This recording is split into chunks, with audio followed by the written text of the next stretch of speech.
berjumpa lagi di Aku Tahu Channel Pendidikan Agama Kristen. Saat ini kita akan memasuki pelajaran Bab 9, Mengasihi Anggota Keluarga. Nah, sebelumnya kita sudah belajar bagaimana kita mengasihi anggota keluarga kita. Nah, saat ini kita akan masuk di part 15, memaafkan. Ya, buat apa kita memaafkan? Mengapa kita harus memaafkan? Ya, kita akan belajar di part ini. Seperti biasa, anak-anak, Bapak mengingatkan, persiapkan peralatan tulisnya untuk mencatat hal-hal penting di pelajaran hari ini. Baik, sebelum kita memulai pelajaran kita, mari kita berdoa. Lipat tangannya, tutup matanya. Bapa di surga, kami ucap syukur buat hari ini Tuhan.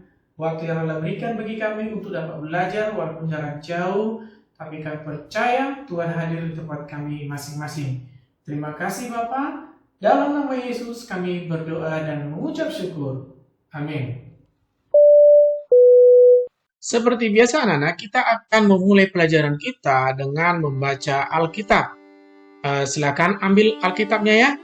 Kita akan buka di kitab Yohanes 13 ayat 34 sampai dengan 35. Yohanes 13 ayat 34 sampai dengan 35. Anak-anak yang sudah memegang Alkitabnya silakan dibuka dan Bapak akan memunculkan di layar laptop atau di layar handphone anak-anak yang saat ini pegang. Kita akan baca bersama-sama dari ayat 34 dulu ya. Kita baca dengan bersuara.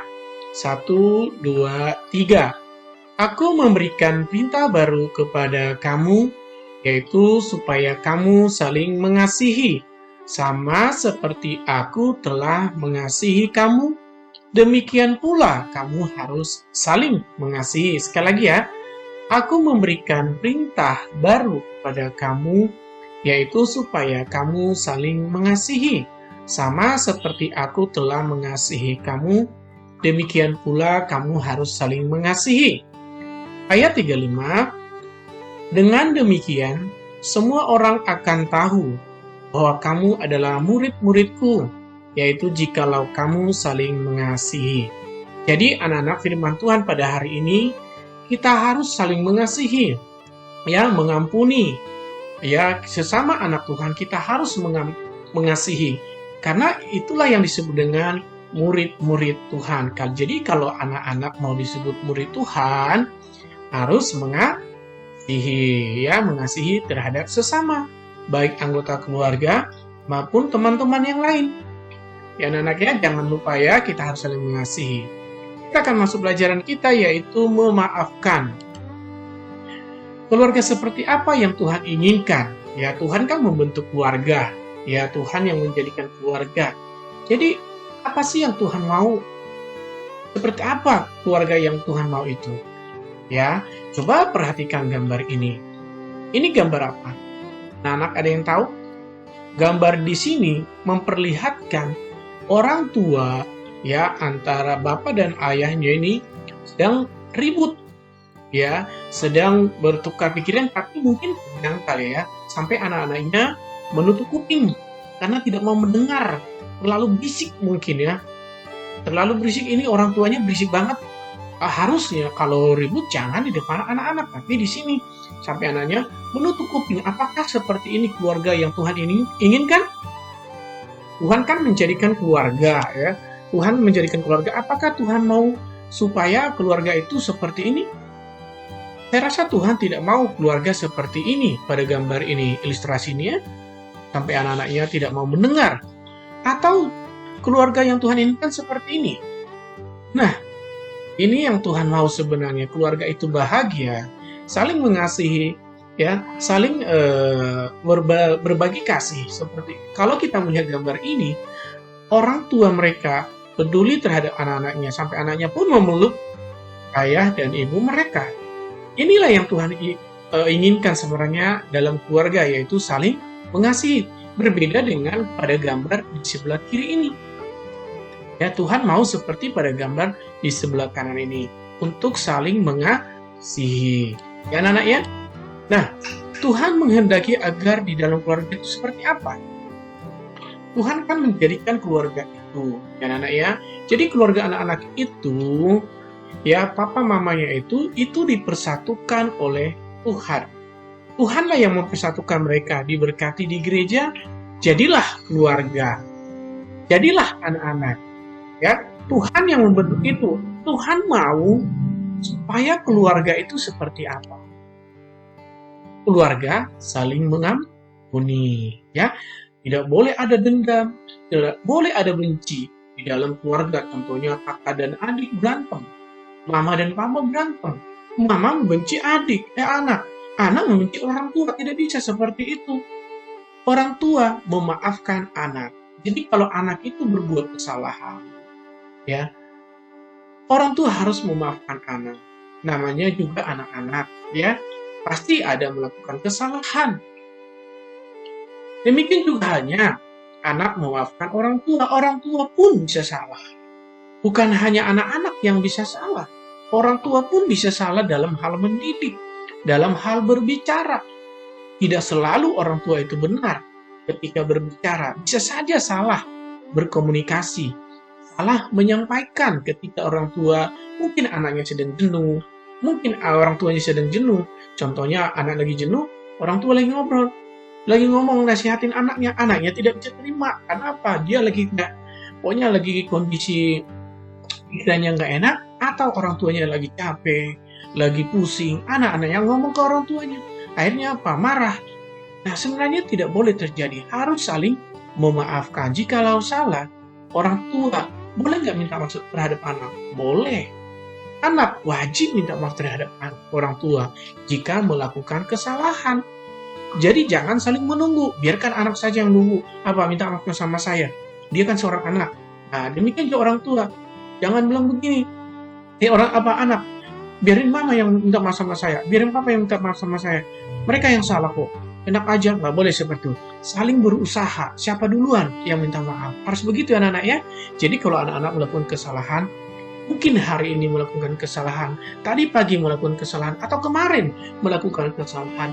Sekarang waktunya, habis video ini ditonton, habis pelajaran ini, datang kepada orang tua, minta maaf. Ya anak-anak ya. Kalau mungkin, iya Pak, mama papa saya udah pergi kerja, silahkan telepon. Ya nggak ada telepon Pak, nggak dibawa. Nanti malam, ya kalau sudah ketemu datang minta maaf. Nah, mengampuni artinya melupakan kesalahan orang lain. Jadi jangan mengingat-ingat kesalahan lagi sesudah minta maaf, sudah memaafkan, masih diingat lagi. Oh, kamu kan kemarin salah begini. Kamu kemarin begini. Atau papa kemarin begini. Enggak. Jangan seperti itu. Kita harus saling mengampuni. Ya anak-anak ya, harus mengampuni. Mengampuni yaitu Bapak ulang lagi, melupakan kesalahan orang lain. Jangan mengingat-ingat lagi. Ya nak ya, diingat ya, harus dipraktikkan. Nanti setelah belajar ini, datang minta maaf terhadap kakak, atau terhadap adik, atau terhadap orang tua. Kenapa kita harus minta maaf? Coba kita baca di Efesus 4 ayat 32. Kita baca bersama-sama ya nak ya. Dengan bersuara bersama-sama ya. 1, 2, 3. Tetapi hendaklah kamu ramah seorang terhadap yang lain, penuh kasih mesra dan saling mengampuni, sebagaimana Allah di dalam Kristus telah mengampuni kamu. Lagi kita baca pelan-pelan ya. Efesus 4 ayat 32.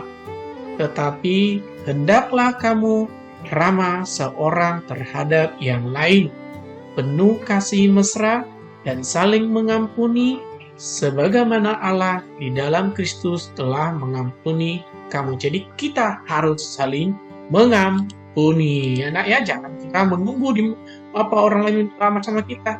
Kita harus dulu minta maaf. Ya, sekarang anak-anak coba sekarang di like dulu, diklik like-nya atau jempolnya. Terus nanti kalau masih tulisannya masih merah, subscribe-nya diklik juga nggak apa-apa. Terus di-share nanti ya. Dukung pelayanan kita ini. Anak-anak juga ketika mengirimkan ini juga suatu pelayanan supaya anak-anak yang lain dapat juga pelajaran firman Tuhan pada hari ini. Ya, loncengnya diklik juga supaya ketika Bapak kirim video yang lain, anak-anak dapat menerima notifikasi pemberitahuan. Ya nak ya? Nah, kita lanjut pelajaran kita. Pada masa hidup Raja Daud, ia berbuat dosa. Apa dosanya? Mengambil istri Uria. Siapa Uria? Panglima dari Raja Daud. Dia melihat istrinya Uria ini cantik. Dia ingin memiliki istri Uria ini dan dia berusaha mendapatkannya. Benar, dia melakukan strategi. Uria, panglima perangnya ini, dibuat perang dulu di depan dan Uria meninggal dan dia ambil dan istrinya itu jadi istrinya dia. Sebenarnya salah nggak dia melakukan itu? Salah, dia salah besar di hadapan Tuhan karena dia berusaha membunuh orang supaya mendapatkan yang berharga bagi orang itu dia dapat. Nah, karena dia berbuat dosa, apa akibat yang hukuman yang diterima dari Tuhan? Apa semacam sanksi yang didapat dari Tuhan? Allah memberikan hukuman berupa apa? Yang pertama, anak yang dilahirkannya, istri Uria tadi bernama Batseba. Bapak lupa mengingatkannya, nama istri Uria itu namanya Batseba. Siapa nak?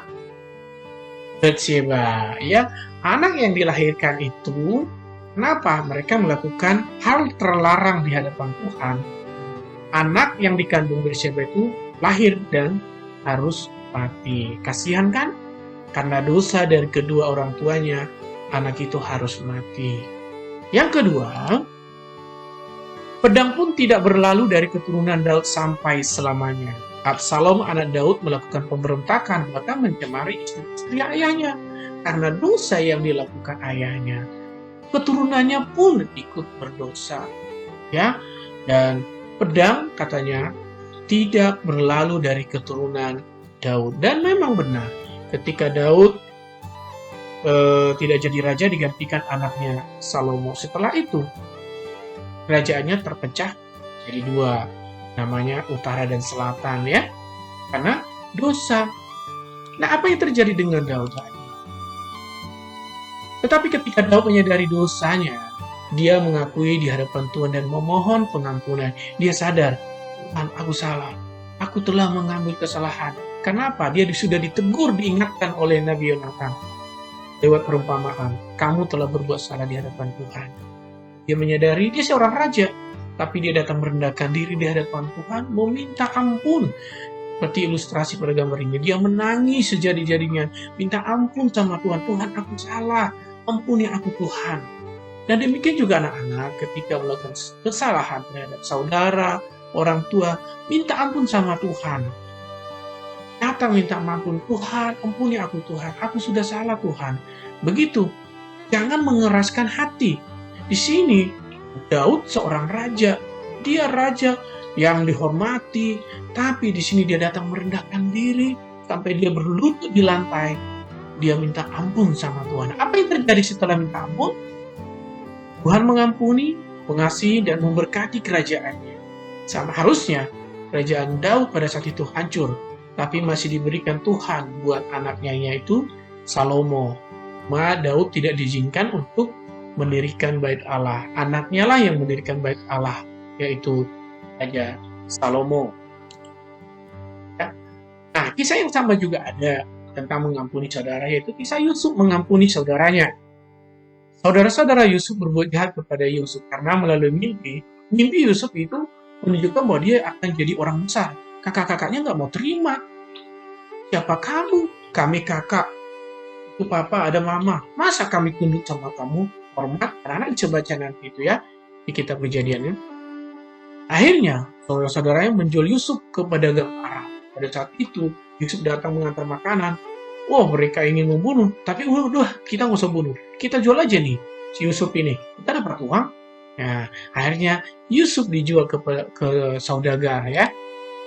Seperti pada gambar ini saudagar, ya, ini kakak-kakaknya mengambil Yusuf dan dijual. Ini adalah mereka pegang uang, ya. Walaupun ada sebagian kakaknya, mereka nggak setuju sebenarnya, ada yang tidak setuju, tapi mereka berusaha untuk menghilangkan Yusuf ini dari keluarga mereka, karena mereka dibilang, Yusuf ini orang sombong, katanya, ya. Tapi semua itu dalam rencana Tuhan supaya apa yang terjadi nanti akan kita lihat. Yusuf itu baik dan takut akan Tuhan. Dia tidak dendam terhadap kakak-kakaknya, tidak. Walaupun dia sudah dijual, Yusuf itu jadi apa? Jadi budak di Mesir. Pedagang itu bawa ke Mesir, Yusuf dijual ke Potifar. Dia jadi budak di sana, jadi pekerja ya. Nah, Yusuf menjadi orang pembesar di Mesir. Endingnya Yusuf itu jadi orang yang berkuasa di Mesir setelah Raja Firaun. Kenapa? Yusuf ini takut akan Tuhan dan Tuhan mengangkat dia. Karena dia apa? Merendahkan diri di hadapan Tuhan dan tidak mau sombong. Dan dia tidak benci terhadap saudaranya. Apa yang terjadi dengan ini? Nih kita melihat gambar ini, Yusuf melayani Potifar di sini. Ya, dia jujur terhadap majikannya. Dia nggak mau neko-neko kalau bahasa gaulnya. Dia nggak mau curang, ya. Nah, ini ceritanya ini terjadilah kelaparan dari mimpi Firaun, terjadilah kelaparan di seluruh dunia pada saat itu, termasuk di Kanaan, di rumah orang tua Yusuf. Terjadi kelaparan, saudara Yusuf datang ke Mesir untuk membeli bahan makanan. Ya, mereka bertemu dengan Yusuf. Mereka tidak kenal tadinya Yusuf karena Yusuf sudah jadi orang hebat, sudah berpakaian kerajaan Mesir. Mereka tidak mengenal Yusuf. Tapi apa yang terjadi? Jika Yusuf memperkenalkan diri, saudara-saudaranya ketakutan. Jangan Yusuf dendam sama kita. Kita akan ditangkap, kita akan dibunuh. Bislah ternyata. Tapi apa yang terjadi? Yusuf mengampuni mereka dan membawa mereka ke Mesir dan tidak terjadi kelaparan. Nah, lihat, di sini Yusuf memperkenalkan diri. Ini aku Yusuf yang kalian jual. Ini adikmu. Ini aku. Aku mengasihi kalian. Aku mengampuni kalian. Mereka berpelukan, menangis, dan makan bersama, dan membawa keluarga mereka dari Kanaan ke Mesir. Terjadilah berkat bagi mereka. Yusuf menjamin hidup mereka lama di Mesir. Ya. Nah, inti dari pelajaran kita pada hari ini, ya, kalau kita melihat hidup Yesus, Yesus tidak pernah berbuat salah. Dia harus disiksa, dia harus disalibkan, dia harus mati. Tidak ada alasan untuk tidak mengampuni sesama. Karena kita melihat Yesus sebagai contoh teladan kita. Yesus nggak berbuat salah, tapi disiksa, disalibkan, dan harus mati. Nah, apalagi kesalahan yang dilakukan oleh saudara kita, kakak, adik, atau orang tua kita, itu nggak seberapa dibanding Yesus yang harus mengalami penderitaan. Di anak-anak, mari kita saling memaafkan satu sama lain. Ya. Demikianlah pelajaran pada hari ini. Kita akan lanjutkan pembelajaran berikutnya di pertemuan yang akan datang. Tuhan Yesus memberkati. Shalom.